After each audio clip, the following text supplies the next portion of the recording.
ఈరోజు గురు పౌర్ణమి కావడంతో సాయిబాబా టెంపుల్కి స్టార్ట్ అయ్యాం. నేను, మా మమ్మీ వాళ్ళ ఫ్రెండ్ వాళ్ళిద్దరూ మాట్లాడుకుంటూ నన్ను వదిలేశారు. నేను అలా వీడియోస్ తీసుకుంటూ వస్తాను. నుంచి లైటింగ్స్ చూడగానే చాలా ఎక్సైట్మెంట్ ఫీల్ అయ్యాయి. దగ్గరికి వెళ్ళి బాబాని విజిట్ చేసేదాకా మనసు ఒప్పుకోలేదు.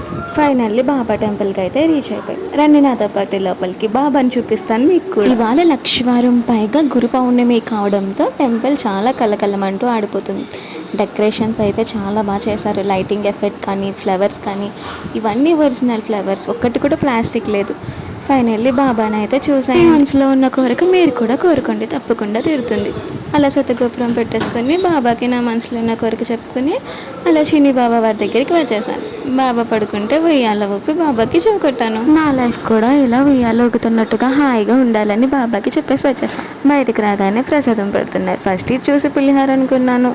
దగ్గరికి వెళ్ళి టేస్ట్ చేశాక తెలిసింది బిర్యానీ అని. పులిహోర ఓల్డ్ ఫ్యాషన్, ఇప్పుడు న్యూ ఫ్యాషన్ బిర్యానీ. చీకటిలో లైటింగ్ ఎఫెక్ట్లో టెంపుల్ వ్యూ చాలా అందంగా ఉంది. నాకైతే చాలా బాగా నచ్చింది. దూరం నుంచి మీకు కూడా టెంపుల్ వ్యూ చూపిద్దామని దూరం వీడియో తీసాను. చూసి వెళ్ళిపోకుండా సబ్స్క్రైబ్ చేసుకోండి. See you to another mini blog. Bye bye.